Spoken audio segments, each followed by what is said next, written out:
Bismillahirrahmanirrahim. Assalamualaikum warahmatullahi wabarakatuh. Alhamdulillahirabbil alamin wassalatu wassalamu ala asyrafil anbiya'i wal mursalin wa ala alihi wa ashabihi ajmain. Hadirin yang dirahmati Allah, mohon maaf atas ketidaknyamanan dengan matinya sedikit lampu dan AC. Tapi seharusnya tidak menghalangi kita untuk tetap belajar, karena para ulama terdahulu mereka belajar hanya dengan lampu-lampu dari api. Dan jangan sampai mengurangi semangat kita dalam mengikuti kajian ini. Sebelum kita masuk di dalam biografi Rabi'ah Ar-Ra'i, adakah dari antum yang sudah tahu PR-nya minggu lalu? Sirin, bapaknya Muhammad bin Sirin, itu tabaqatnya apa dan antum taunya dari mana? Siapa? Berhadiah buku tabi'in ini. Silakan. Kalau sampai salah, apa?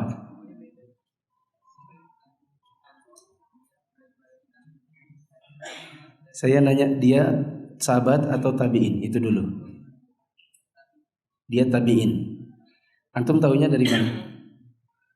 Dari Wikipedia. Iya. Nanya juga. Satu aja, yang bukti bahwa dia adalah seorang tabi'in. Jangan antum baca semua, panjang nanti. Iya, coba.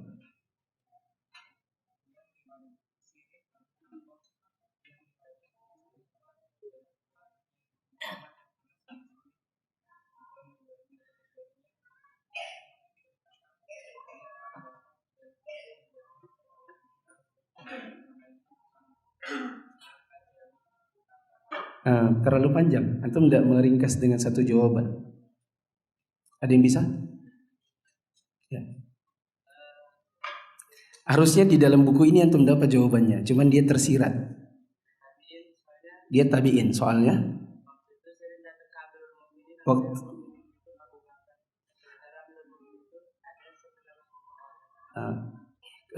kenapa dia adalah seorang tabi'in? Karena dia datang kepada Amirul Mukminin, sementara Amirul Mukmininnya adalah Abu Bakar, dan Abu Bakar jadi Amirul Mukminin berarti Nabi sudah wafat. Hampir, tapi bukan itu. Ya itu betul sih, tapi bukan itu.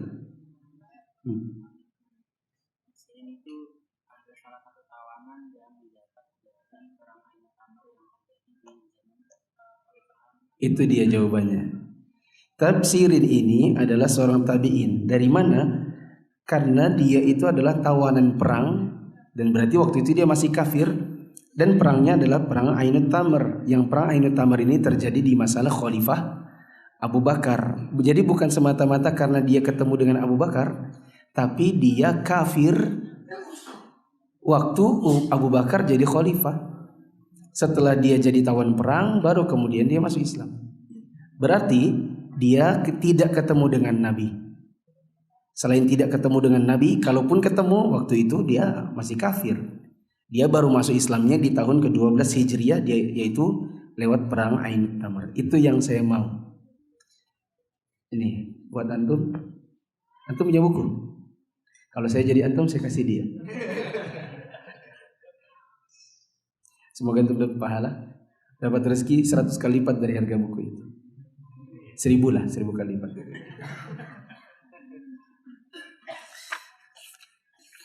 Biografi ke-10, biografi Rabi'ah Ar-Ra'i. Biografi ini pernah saya ceritakan di Masjidil Haram kepada jamaah umrah saya di bulan Oktober. Mas, ada nggak begitu? Ada. Rabi'ah Ar-Ra'i, kata Ibnu Al-Majashun, aku tidak pernah melihat seseorang yang lebih memelihara sunnah daripada Rabi'ah. Sekarang kita berada di tahun 51 Hijriah, dan inilah kelompok-kelompok pasukan kaum muslimin yang bergerak di hamparan bumi ke timur dan ke barat, membawa akidah pembangunan untuk manusia, mengeluarkan tangan-tangan pembenah yang ramah, menyebarkan syariat Islam yang membebaskan manusia dari penghambaan kepada manusia di setiap sudutnya dan menjadikan loyalitasnya hanya kepada Allah semata, tidak ada sekutu baginya.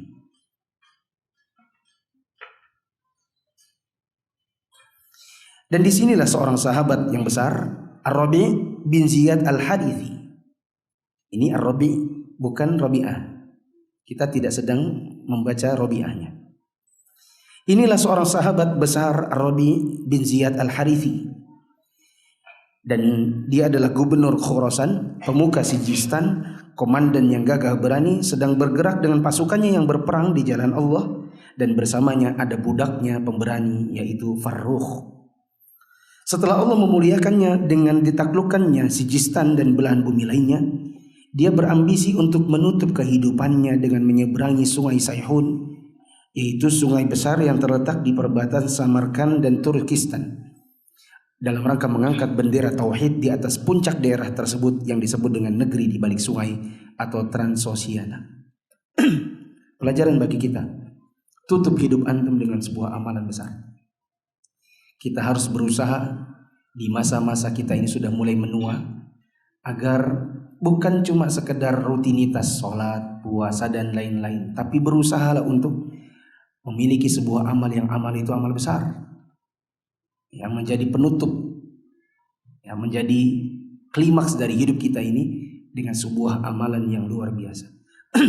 Adapun Rabi' bin Ziyad, amalannya adalah ingin menaklukkan daerah-daerah kafir dan ditancapkan di sana bendera tauhid. Kalau antum apa? Kita apa? Ingin punya masjid sendiri, ingin punya pondok sendiri, ingin punya maktab dakwah sendiri atau yang semacamnya, yang merupakan amalan-amalan di masa-masa kita sudah mulai menua. Ar-Rabi' bin Ziyad melakukan persiapan untuk menghadapi perang tersebut dan mempersiapkan apa yang harus disiapkan. Dia tetapkan waktu dan tempat perang dengan musuh Allah.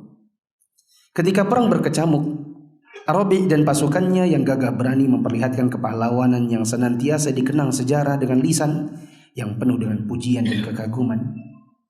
Dalam medan perang ini, budaknya Farrukh memperlihatkan berbagai keberanian dan kepahlawanan yang membuat Ar-Rabi' semakin kagum padanya, semakin menghormatinya dan semakin menghargainya. Pelajaran bagi kita, banyak berperan dan berkorban dalam dakwah itu meningkatkan derajat kita. Perang ini berakhir dengan kemenangan besar bagi kaum muslimin. Kaum muslimin menggoncang kaki musuh, memporak-porandakan barisan mereka dan mencerai-beraikan persatuan pasukan mereka. Kemudian mereka menyeberangi sungai yang menghalangi mereka untuk menjelajahi negeri Turki dan menahan mereka untuk bergerak ke negeri Cina dan kerajaan Soghd. Ketika panglima besar ini menyerbangi sungai dan telah berada di seberang sana, dia dan pasukannya berwudu dengan airnya dengan wudu yang bagus. Mereka menghadap kiblat dan sholat 2 rakaat untuk bersyukur kepada Allah yang memberikan kemenangan. Kemudian panglima besar ini memberi hadiah kepada budaknya Farrukh atas jasanya. Dimerdekakannya, diberinya bagian ghanimah yang banyak, kemudian ditambahnya dengan harta pribadinya dengan tambahan yang banyak. Tak lama setelah hari yang cemerlang untuk kehidupan Ar-Rabi' bin Ziyad itu, ajal menjemputnya setelah 2 tahun dari tercapainya impiannya yang besar itu. Dia pergi menuju Allah dengan keadaan ridho dan diridhoi. Adapun pendekar muda yang pemberani, budaknya Farrukh, akhirnya kembali ke Madinah dengan membawa bagian ghanimah yang banyak dan pemberian berharga yang diberikan oleh panglima besarnya. Yang paling berharga dari semua itu adalah kemerdekaannya yang mahal, kenangan indahnya dengan kehebatan pahlawan yang berjalan dengan debu-debu peperangan. Ketika menjajakan kakinya di kota Rasulullah, Madinah, Farrukh adalah anak muda yang sempurna, matang fisiknya dengan kekuatan dan kepandaian. Dia menginjak usia 30 tahun. Farrukh berniat membangun rumah untuk berteduh dan beristri untuk teman hidupnya. Dia membeli rumah yang lumayan bagus di Madinah dan memilih perempuan yang pintar akhlaknya, sempurna akhlaknya, dan benar agamanya serta seumur dengannya. Pelajaran untuk para jomblo, Kalau mau dapat istri yang bagus akalnya, sempurna akhlaknya, baik agamanya, jadi farrukh dulu. Sudah punya apa untuk agama ini? Untuk bisa antum punya calon yang seperti diri antum. Kalau mau jadi Nabi Muhammad seperti Ali bin Abi Thalib, harus, kalau ingin dapat seperti Fatimah, antum harus jadi alinya. Kalau mau dapat istri seperti istrinya Farrukh, jadilah Farrukhnya. Dia hidup, Farrukh merasa nyaman dengan rumahnya yang dikaruniakan Allah kepadanya. Dia hidup ditemani istrinya dengan kehidupan yang damai dan sejahtera yang tidak terbayang sebelumnya. Akan tetapi rumah yang nyaman dengan segala keistimewaannya dan istri salihah yang dengan segala karunia Allah yang berupa kasih sayang dan keagungan akhlak tidak bisa membendung kerinduan sang pendekar mukmin ini untuk menyelami peperangan, mendengar suara pedang bertemu dengan pedang, dan memulainya lagi berjihad untuk di jalan Allah. Setiap kali di Madinah terdengar berita kemenangan pasukan kaum muslimin yang berperang di jalan Allah, kerinduannya kepada jihad semakin bergolak dan keinginannya untuk mati syahid semakin mengkristal. Pada suatu hari Jumat, Farrukh mendengar khatib Masjid Nabawi menuturkan berita gembira tentang kemenangan pasukan kaum muslimin di banyak peperangan. Khatib mengajak orang-orang untuk berjihad di jalan Allah, menganjurkan mereka mati syahid demi meninggikan agama Allah dan mengharapkan keridhaannya. Maka Farrukh kembali ke rumahnya di Jumat itu dengan tekad bulat untuk bergabung di bawah bendera kaum muslimin yang menyebar di berbagai negeri. Dan dia menyampaikan niatnya kepada istrinya. Istrinya berkata, "Wahai Abu Abdurrahman, kepada siapa engkau meninggalkan aku dan cabang bayi yang aku kandung ini? Engkau orang asing di Madinah, tidak punya keluarga dan sanak saudara di sini." Maksudnya, baru dinikahi, hamil 2 bulan, mau ditinggal lagi pergi berperang. Aku sama anak ini sama siapa nanti? Farrukh berkata, "Aku tinggalkan kamu kepada Allah dan Rasulnya. Aku tinggalkan untukmu 30.000 dinar. 1 dinar itu 4,25 gram emas. Kali 600.000 kali 30.000. Gak usah dihitung, banyak itu. Aku tinggalkan untukmu 30.000 dinar yang aku kumpulkan dari ghanimah perang. Simpanlah, kembangkanlah dinar itu dan hidupilah dirimu dan anakmu darinya dengan baik sampai aku pulang dengan selamat dan membawa ghanimah lagi, atau Allah memberiku karunia mati syahid yang aku cita-citakan." Kemudian dia berpamitan dengannya dan pergi menuju tujuannya. Kasihan juga si istrinya, tapi keinginan menjadi mati syahid itu terlalu kuat untuk dirinya. Alhamdulillah jamaah, kita hidup di zaman kita tidak harus berperang sebagaimana orang-orang di zaman dahulu. Kita cukup di zaman ini belajar, kerja, menimba ilmu, sholat, puasa. Tidak seperti orang-orang di zaman dahulu. Istri yang pintar ini melahirkan kandungannya setelah 7 bulan dari kepergian suaminya. Makanya saya bilang tadi kira-kira usianya 2 bulan, soalnya dia lahiran setelah 7 bulan suaminya pergi. Ya, berarti kira-kira waktu itu masih hamil 2 bulanan. Ternyata anaknya laki-laki, manis, tampan, menyenangkan. Maka ibunya sangat bahagia dengannya sampai-sampai dia lupa sama kepergian ayahnya. Dia memberinya dengan nama Rabi'ah. Anak kecil ini semenjak lahir telah menunjukkan kepandaiannya. Tanda-tanda kecerdasan telah nampak pada perbuatan dan perkataannya. Ibunya menyerahkannya kepada para guru dan berwasiat kepada mereka supaya berbuat baik dalam mendidiknya. Ibunya memanggil para pendidik dan meminta supaya mereka mendidiknya dengan serius. Tidak lama kemudian anak itu telah mahir menulis, membaca, menghafal kitabullah. Dia membacanya dengan tartil, lembut dan sendu sebagaimana diturunkan kepada Nabi Muhammad SAW. Dia hafal hadis-hadis Rasulullah SAW yang mudah-mudah, mulai berbicara dengan perkataan orang-orang Arab yang diperlukan dan mengetahui masalah-masalah pokok agama. Ummu Rabi'ah benar-benar menjamu para guru dan pendidik anaknya dengan harta. Setiap kali dia lihat anaknya bertambah ilmu, dia semakin baik dan semakin dermawan kepada para gurunya. Ini pelajaran bagi kita. Kita punya anak kita dididik oleh pada guru, maka berbuat baiklah kepada para gurunya, selama bukan dalam rangka untuk menyuap. Contoh, mau masuk sekolah, kemudian ada uang pangkalnya atau ada uang bangunannya. Sebagian orang mau mendidik anaknya dengan didikan agama, waktu ditanya berapa uang pangkalnya, 8 juta, dia bilang mahalnya. Saya mendengar cerita salah seorang ustadz kita di Jawa sana. Ada seorang bapak-bapak datang kepada dia ingin memasukkan anaknya di pesantren, dan dia berkata, bolehkah ustadz didiskon? Karena saya baru saja memasukkan anak saya di fakultas kedokteran yang membayar 50 juta. Ustadz itu malah marah kepada bapaknya. Untuk urusan dunia Anda berani bayar 50 juta? Untuk urusan akhirat Anda minta diskon? Subhanallah. Kalau untuk urusan ilmu-ilmu yang sekiranya membawa kekayaan, Anda rela mengorbankan puluhan juta.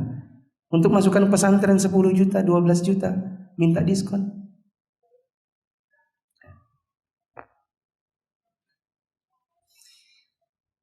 Maka di sini kalau seandainya ada, ya, kita masuk sekolah, biayanya mahal, saya kira itu wajar. Apalagi sekolah agama, sekolah mencetak manusia. Kita sekolah mencetak dokter, biaya yang mahal. Antum sekolah elektro, ingin dicetak jadi seorang ahli kelistrikan, biayanya mahal.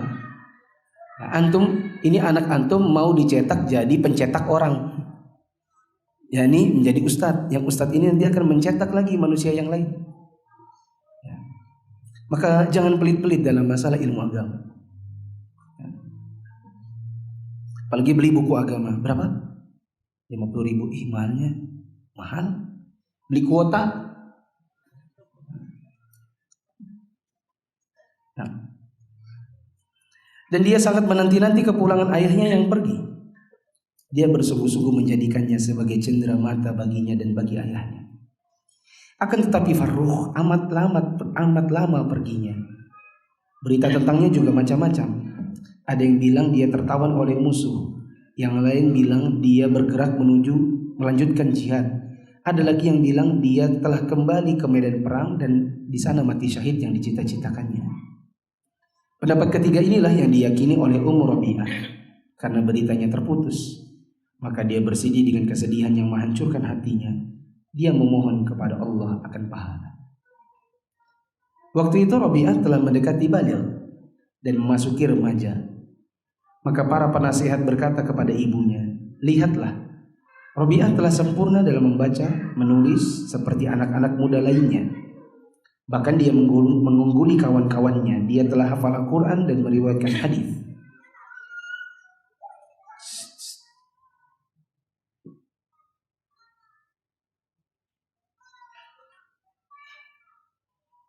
Dia telah hafal Al-Quran dan meriwayatkan hadis.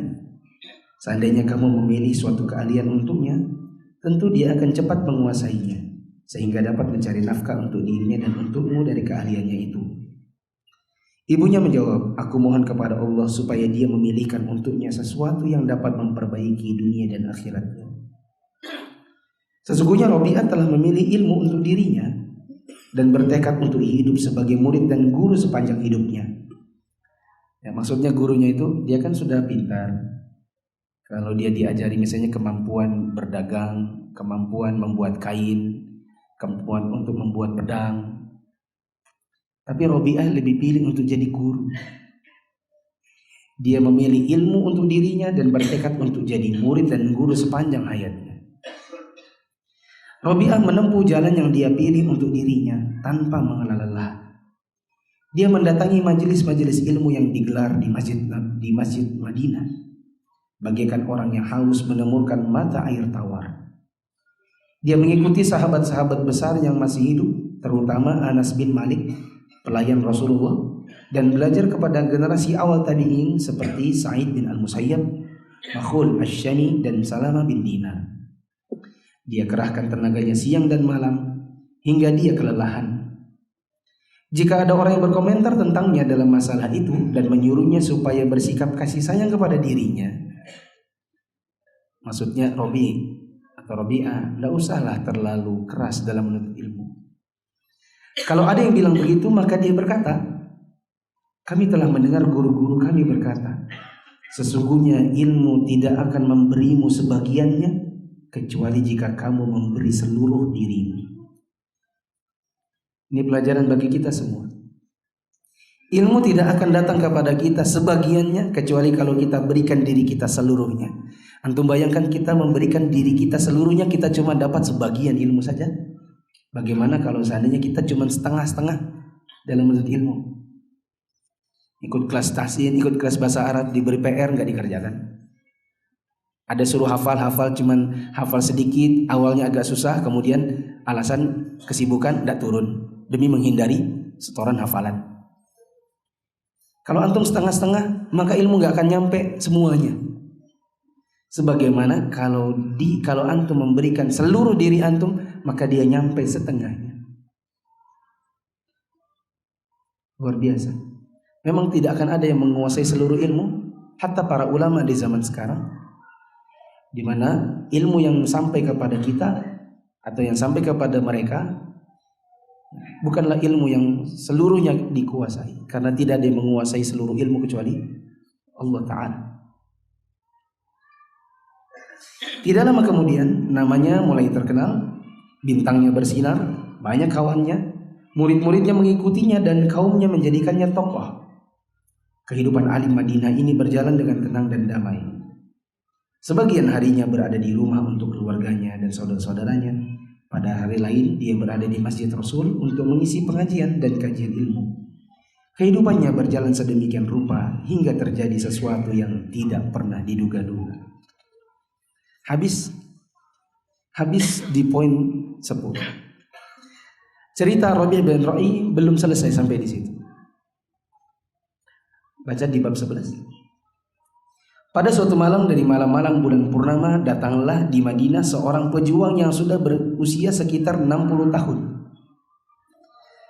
Antum ingat tadi waktu usia berapa si Farrukh meninggal ke Madinah? 30-an.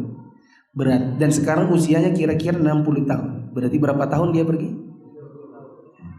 Bagaimana kalau seandainya istri kita tinggalkan 30 tahun? Insya Allah dia sudah nikah lagi. Orang itu berjalan memasuki gang-gang Madinah dengan kudanya menuju rumahnya. Dia tidak tahu apakah rumahnya masih berdiri seperti waktu dia tempati dan ataukah sudah dirusak oleh waktu. Dia telah meninggalkannya selama 30 tahun. Dia bertanya-tanya dalam hati tentang istrinya yang masih muda yang ditinggalkannya di rumah waktu itu. Apa yang dilakukannya?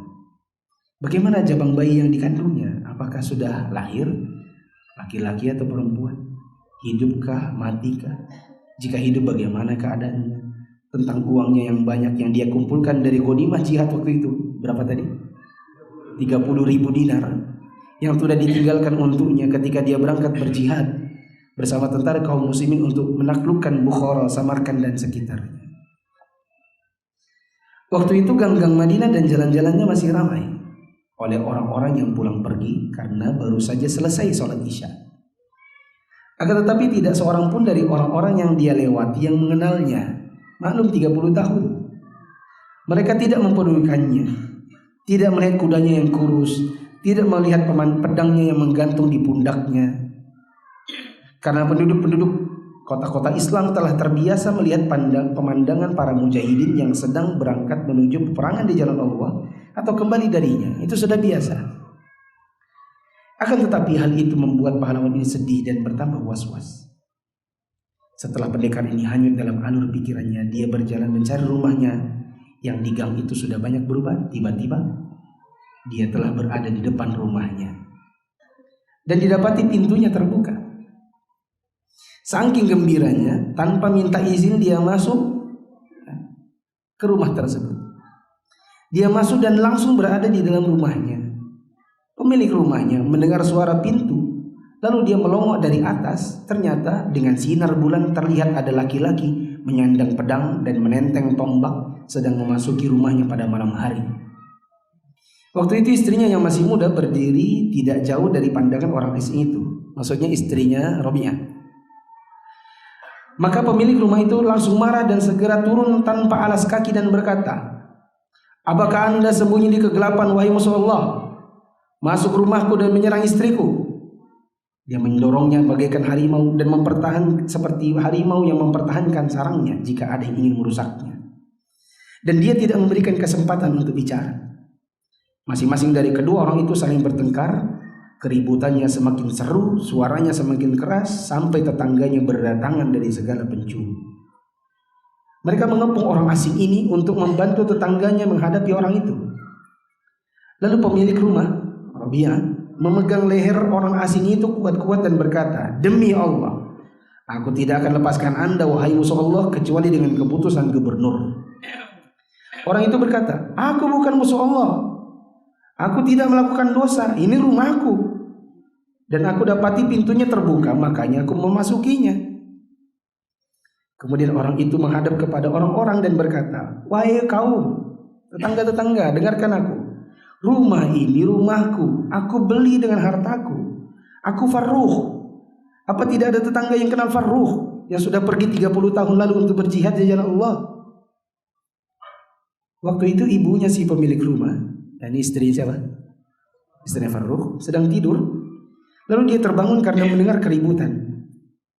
Lantas dia menelongok dari jendela lantai atas. Dia melihat suaminya dengan segala bentuknya. Hampir-hampir dia berteriak, akan tetapi dia langsung berkata, lepaskan dia wahai Rabi'ah. Lepaskan dia anakku, itu ayahmu. Tinggalkan dia wahai tetangga-tetangga, mudah-mudahan Allah memberikan kalian. Wahai Abu Abdurrahman, siapa itu Abu Abdurrahman? Farruh. Itu yang menghalangimu anakmu. Dia belahan hati. Kayak apa itu? Anak bapak tidak pernah ketemu lagi setelah 30 tahun. Ketika ucapannya telah memasuki telinga, Farruh segera menghadap ke Rabi'ah, lalu keduanya berpelukan. Rabi'ah menghadap Farruh lalu mencium dengan tangannya. Lalu Rabi'ah menghadap Farruh lalu mencium kedua tangannya, lehernya, kepalanya. Orang-orang mulai pergi. Rabi'ah lalu turun untuk menyalami suaminya yang tadinya dia tidak menyangka bahwa dia akan bertemu dengannya di tanah ini setelah beritanya hampir putus sepertiga abad, yakni 30 tahun. Farruh duduk berdampingan dengan istrinya. Dia mulai bercerita tentang keadaannya dan menyampaikan sebab putusnya berita. Saya ke Bukhara, saya ke Samarkand, takluk sini, takluk sana, dan lain-lain. Diceritakannya semua isi jihadnya. Akan tetapi Rabi'ah tidak memperhatikan apa yang diucapkannya karena kegembiraannya bertemu dengan suaminya dan berkumpul dengan anaknya, bercampur khawatir takutnya suaminya marah karena sudah habis 30.000 dinar. Dia berkata dalam hatinya, ini Ummu Rabi'ah berkata dalam hati, apa jawabku sekarang? Kalau dia menanyakan uang yang banyak itu yang sudah dia tinggalkan, dia berwasiat kepadaku untuk diambil nafkah darinya dengan cara yang baik. Bagaimana sikapnya jika aku kabarkan bahwa itu uang sudah habis, tidak tersisa sama sekali? Apakah dia akan puas dengan jawabanku? Sesungguhnya aku menafkahkan harta yang dia tinggalkan kepadaku untuk pendidikan anaknya. Berapa biaya satu anak hingga menghabiskan 30.000 dinar? Apakah dia percaya kalau tangan anaknya lebih dermawan daripada awan, dan bahwasanya dia tidak menyisakan 1 dinar atau 1 dirham pun, dan bahwa Madinah seluruhnya mengetahui bahwa dia membiayai saudara-saudaranya dengan beribu-ribu? Pada saat Rabi'ah tenggelam dalam lamunannya, suaminya menoleh dan berkata, aku bawa untukmu wahai Rabi'ah 4.000 dinar. Mana yang dulu 30.000 dinar? Keluarkan harta yang dulu aku titipkan kepadamu, lalu kita gabungkan. Kita beli kebun dan tanah supaya kita bisa hidup dari hasilnya sepanjang hidup kita. 34.000. Ada yang punya kalkulator? Kali 4,25 kali 600.000 rupiah. Maka Ummu Rabi'ah pura-pura sibuk dan tidak menjawabnya sama sekali. Suaminya mengulang permintaannya, mana yang 30.000 itu? Ayo, di mana hartanya? Supaya bisa digabungkan dengan yang sekarang yang sudah dapat 4.000 itu. Ummu Rabi'ah berkata, aku sudah simpan di tempat yang layak. Aku akan keluarkan kepadamu setelah beberapa hari insya Allah. Kalau mungkin dari antum ada yang bertanya-tanya, ini istrinya bohongkah? Ini namanya juga nukilan. Kita tidak tahu apa yang diucapkannya secara pasti. Kalaupun dia bohong, maka itu bukan dalil, oh ada salaf berbohong lalu jadi boleh bohong. Tetap bohong itu tidak boleh. Ya. Kalau seandainya itu bohong. Suara azan telah memutus pembicaraan keduanya, karena dia bicara panjang lebar sampai subuh. Kan tadi datangnya waktu habis sholat apa? Isya. Ya. Itu saking banyaknya ceritanya sampai subuh. Gimana antum ketemu sama istri antum setelah berpisah 2 tahun? Pasti kan banyak ceritanya. 30 tahun. Farrukh bergegas kepada air wudhu dan berwudhu. Kemudian menuju pintu dan berkata, mana Rabi'ah? Maka dijawab, oh Rabi'ah sudah pergi mendahuluimu ke masjid sejak adzan pertama. Kita tahu ini adzan subuh pasti. Dari mana? Adzan pertama. Dan tidak mungkin itu adzan Jumat. Ini pasti adzan subuh. Dia telah mendahului ke masjid sejak adzan pertama dan kami kira mungkin engkau tidak dapat jamaah. Coba tuncarnya. Anaknya sudah pergi dari adzan pertama. Bapaknya baru mau berwudu di adzan kedua. Oke? Terus istrinya bilang, mungkin kalau kau sekarang pergi ke masjid, kau tidak akan dapat jamaah. Jadi orang sudah bubar. Berarti cepat sekali jarak antara adzan subuh sampai dengan iqamat. Kalau di zaman sekarang antum bangkong masih dapat qobliyah subuh. Dan ini pernah dikritik oleh guru kami, Syekh Sa'ad Al-Khatlan. Waktu beliau masih Hayatul Ulama, beliau pernah mengisi kajian di radio, saya dengarin. Kata beliau, ini termasuk yang sebenarnya kurang baik, membuat jarak iqamat 20 menit seperti di zaman sekarang, termasuk di Saudi, itu gak baik, kata beliau.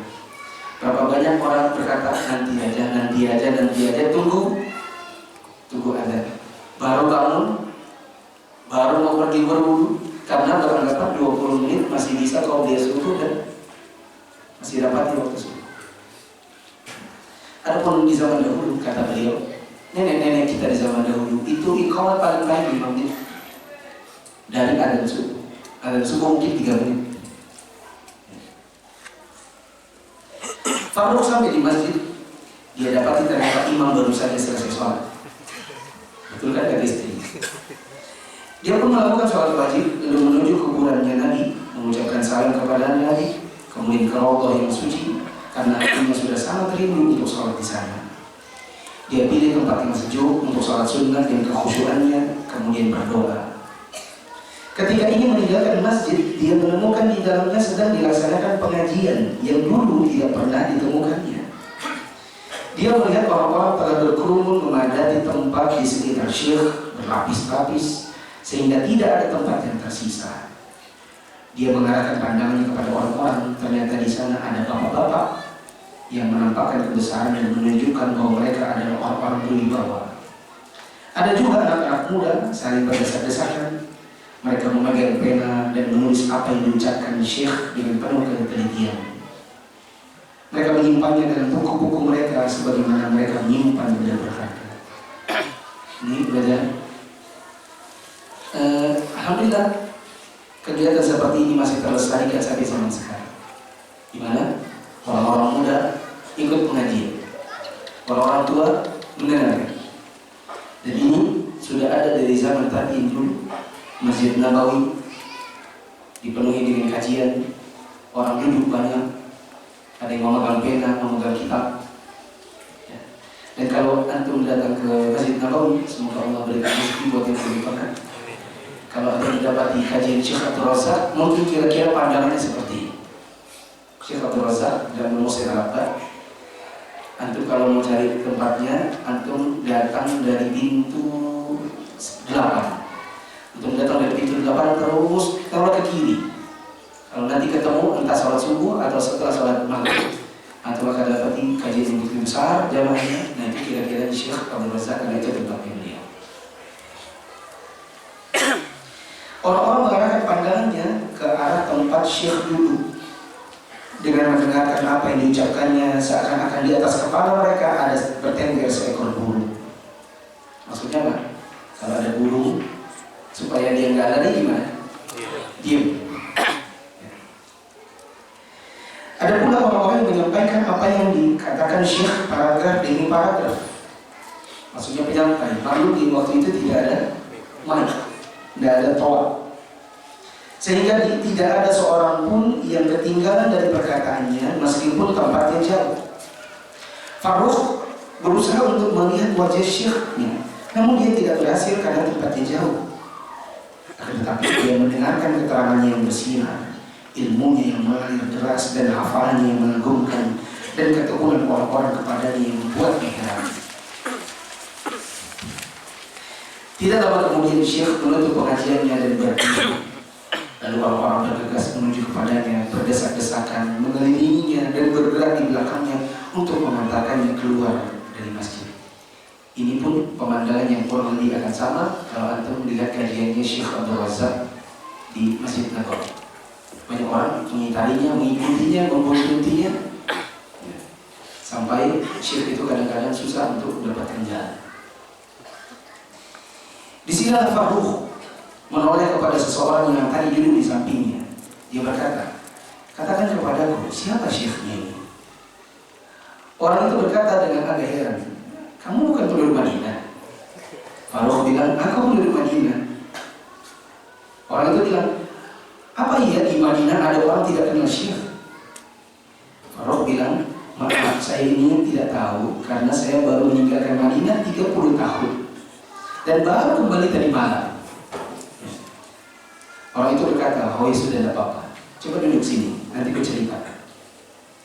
Orang itu berkata, "Syekh yang Anda dengar ini tokoh tabi'in, kebanggaannya kaum muslimin. Dia itu ahli hadis Madinah, ahli fikih, imamnya, meskipun umurnya muda." Berapa umurnya Pak?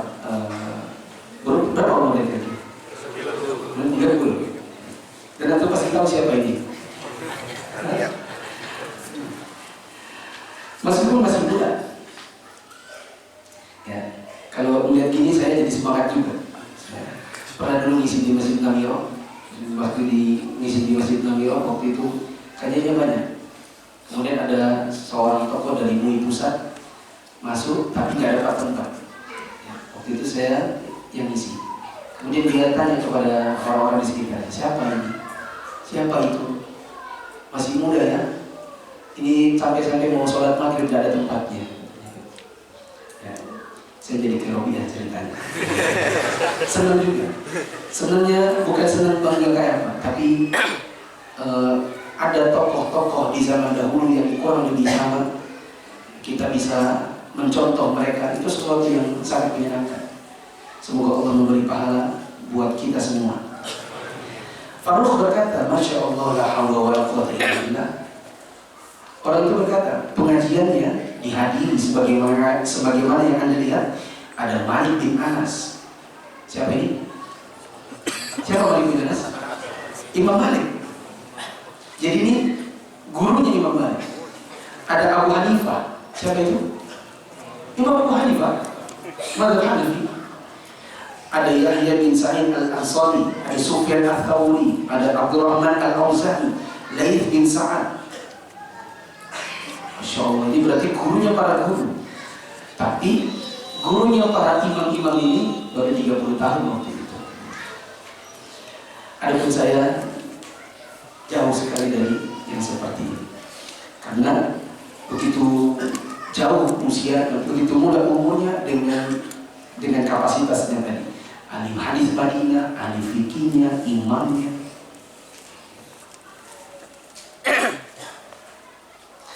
Namun orang itu tidak memberi kesempatan untuk Farrukh menyempurnakan ucapannya. Dia berkata, selain itu semua, dia adalah tokoh yang mulia, akhlaknya, tawaduknya, dermawannya. Tadi saya senang, sekarang saya jadi malu. Tidak ada orang Madinah yang lebih dermawan darinya, baik kepada teman atau anak teman. Tidak ada orang yang lebih zuhud darinya dalam masalah perhiasan dunia, dan tidak ada orang yang lebih berharap dengan apa yang ada di sisinya, di sisi Allah daripada dirinya. Faruq berkata, tapi Anda belum menyebutkan namanya. Orang itu berkata, namanya Rabi'ah Ar-Ra'i. Rabi'ah Ar-Ra'i, pendapat keempat. Orang itu menjawab, iya, namanya Rabi'ah Ar-Ra'i, pendapat keempat. Kenapa? Ya.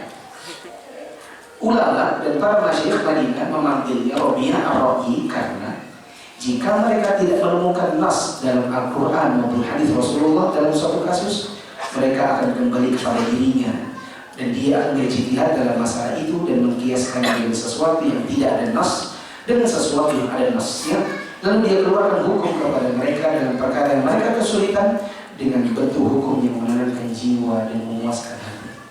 Kenapa disebut pendapat keempat? Karena ada Al-Quran, ada hadis, ada ijma' para sahabat. Kalau tidak ada itu semua, baru merujuk kepada si pendapat keempat. Siapa itu? Rabi'ah. Faruq spontan berkata, tapi Anda belum menyebutkan nasabnya. Rabi'ah Ar-Ra'i bin siapa? Orang itu berkata, dia adalah Rabi'ah bin Farrukh, yang dipanggil dengan nama Abu Abdurrahman. Dia dilahirkan setelah ayahnya meninggalkan Madinah karena berjihad di jalan Allah.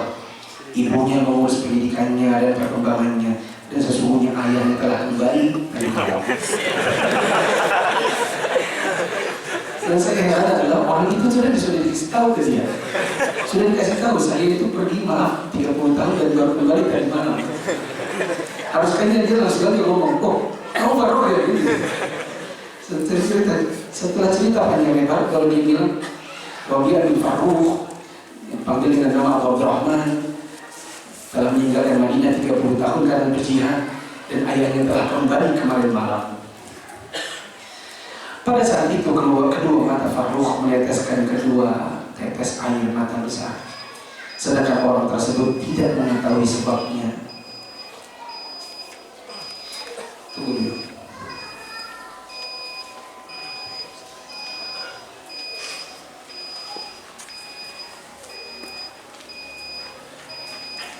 Berapa puluh kali itu?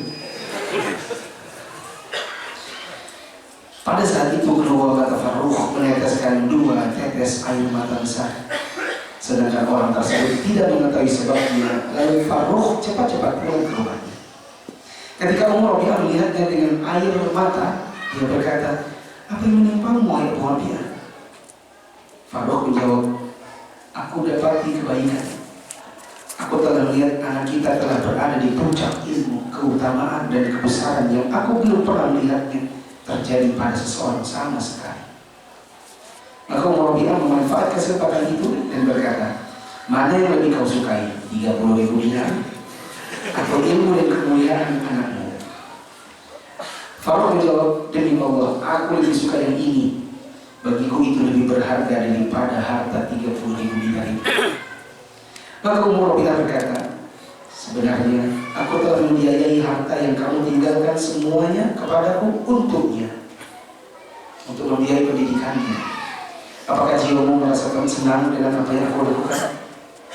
Farrukh berkata, iya, aku senang, dan mudah-mudahan kamu mendapatkan balasan yang baik karena jasamu kepadaku, kepadanya dan kamu sendiri. Habislah ceritanya. Rabi'ah yang dulu sering disebutkan oleh para ustaz, tapi nggak pernah kita tahu namanya. Sekarang kita tahu namanya adalah pendapat keempat. Ustaz, bagaimana hukumnya kita punya tempat makan, di situ kita bedakan bebas rokok dengan tempat merokok? Apakah kita berdosa karena kita yang punya tempat? Untuk bedakan ini bebas rokok, ini tempat merokok, itu namanya memfasilitasi orang melakukan maksiat. Harusnya di seluruh area tempat makanan itu bebas rokok. Ada ikhwan, ada di sini. Saya pernah mampir ke tempatnya, tempat makannya. Tulisannya begini: silakan merokok asalkan asapnya ditelan. Ya, saya bilang, Mas, mungkin bagusnya diganti bahasanya yang lebih mudah. dilarang merokok. Maaf, tidak boleh merokok. Boleh merokok haram. Tapi yang jelas memfasilitasi dengan membelah-belah areanya itu seperti menginginkan orang bermaksiat di tempat itu.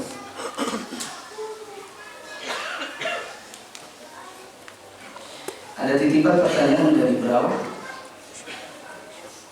Insya Allah yang bertanya lantar nonton live. Bagaimana cara mengganti sholat yang dulu pernah kita tinggalkan saat berhijrah? Orang yang pernah meninggalkan sholat sebelum dia taubat, maka dibahas dulu statusnya dia apa, Muslim atau kafir. Kalau dia kafir, kalau kita bilang orang meninggalkan sholat itu kafir, maka yaudah tidak ganti apa-apa, kan kafir.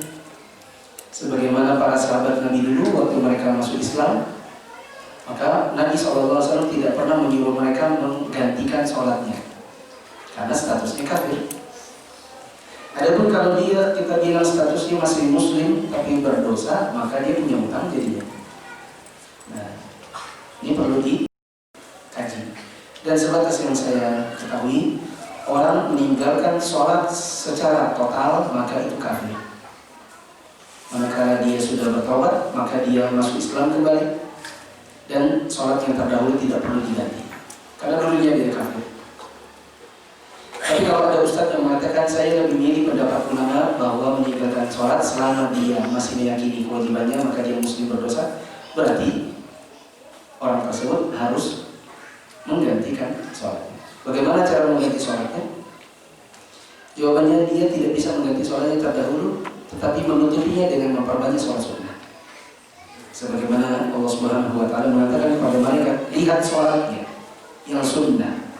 Bila ada, maka jadikan itu sebagai penutup dan kekurangan sholat-sholat wajibnya. Allahu a'lam.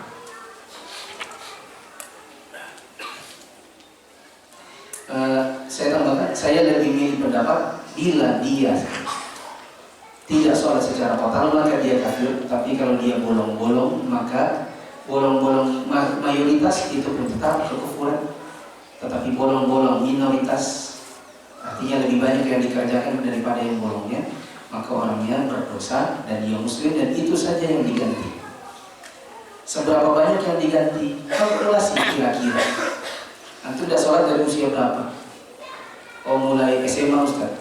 Sejak ketemu teman-teman yang tidak sholat, saya jadi tidak sholat. Padahal dulu saya SMP sholat. Soalnya kalau tidak sholat dipukul rumah saya. Jadi SMA berapa tahun? Dari SMA kelas 1 sampai kira-kira 2 tahun lalu. Berapa tahun itu kira-kira? 5 tahun. 5 tahun kali 5 kali tadi 360 hari kali 5 waktu. Berapa rakaat itu? Banyak. Untuk sholat-sholat sunnah tambah-tambah dengan sholat-sholat qabliyah, ba'diyah dan lain-lain yang jangan sampai kurang dari sebanyak yang pernah ditinggalkan.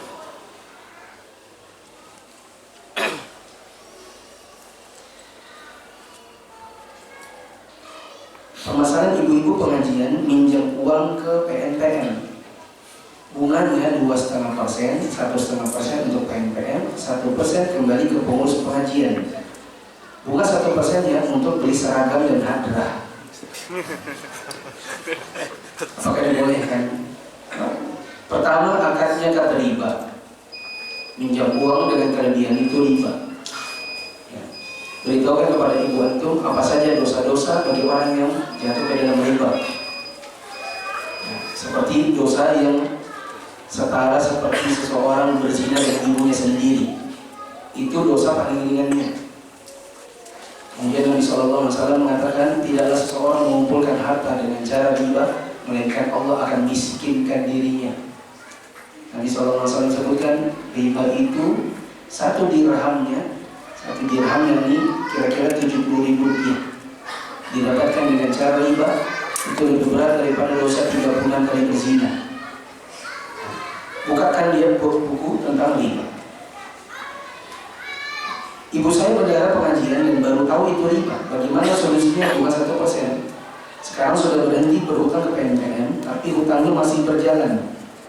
Bagaimana solusinya bagi ibu saya yang masih jadi bendahara untuk nagih ke anggota yang meminjam dan masih menunggak, dan bila diminta ganti tidak ada yang menggantikan posisinya karena menjadi bendahara yang lagi?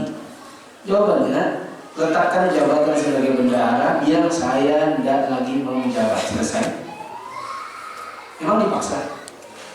Kan ini bendahara pengajian kan, bukan bendahara kantor. Letakkan jabatan, bilang di pengajian pas pertemuan terakhir, saya tidak lagi mau menjabat karena saya sudah tahu ini ternyata ada riba. Kita semua jatuh dalam urusan riba. Nah, kalau tidak ada yang mau gantikan posisi saya, minimal bantu saya untuk menagih kepada yang masih berutang. Kalau semuanya lepas tanggung jawab, tak lepas juga. Dan sebaiknya lepas saja. Apalagi pengajiannya katanya ada seragam, hadiah dan lain-lain. Sudah bisa tebak kira-kira pengajiannya apa? Terakhir, mohon doa dan nasihatnya Ustaz, karena besok insya Allah anak akan nikah. Anak ini jin yang namanya. Kita doakan, barakallahu laka wa baraka alaika wa jama'a bainakum fi khair. Semoga Allah memberkahi antum, memberkahi kehidupan antum, dan mengumpulkan antum dan istri dalam kebaikan. Nasihat saya, jangan malam pertama dulu sebelum antum dan istri ngobrol-ngobrol, jangan langsung nyosor. Kemudian sediakan kopi pahit supaya ngobrolnya lama, karena kalau manis habis cepat. Ngobrol-ngobrol, tanya dia. Sebelum kita menjalani kehidupan lebih jauh, saya ingin tahu kamu suka apa untuk aku hindari, kamu suka apa untuk aku lakukan, dan tidak suka apa untuk aku hindari. Nanti aku beritahu juga apa yang aku suka, apa yang aku tidak suka, supaya kita bisa saling memberikan hak apa yang disuka dan yang tidak suka oleh pasangan. Itu salah satu nasihat saya, dan kalau saya bilang masih panjang lagi. Hormati istri antum, sayangi. Kalau antum hormati dia, dia akan hormati antum. Berdandan di hadapannya sebagaimana antum suka bila dia berdandan di hadapan antum. Panggil dia dengan panggilan yang baik. Sebagai laki-laki antum punya kewajiban untuk menafkahi. Jangan sampai lalai, jangan sampai pelit. Apalagi pada kebutuhan-kebutuhan yang di situ antum juga menikmatinya nantinya, seperti makan sayur, lauk dan lain-lain. Jangan sampai antum pelit-pelit. Kenapa antum akan makan juga dari situ? Mungkin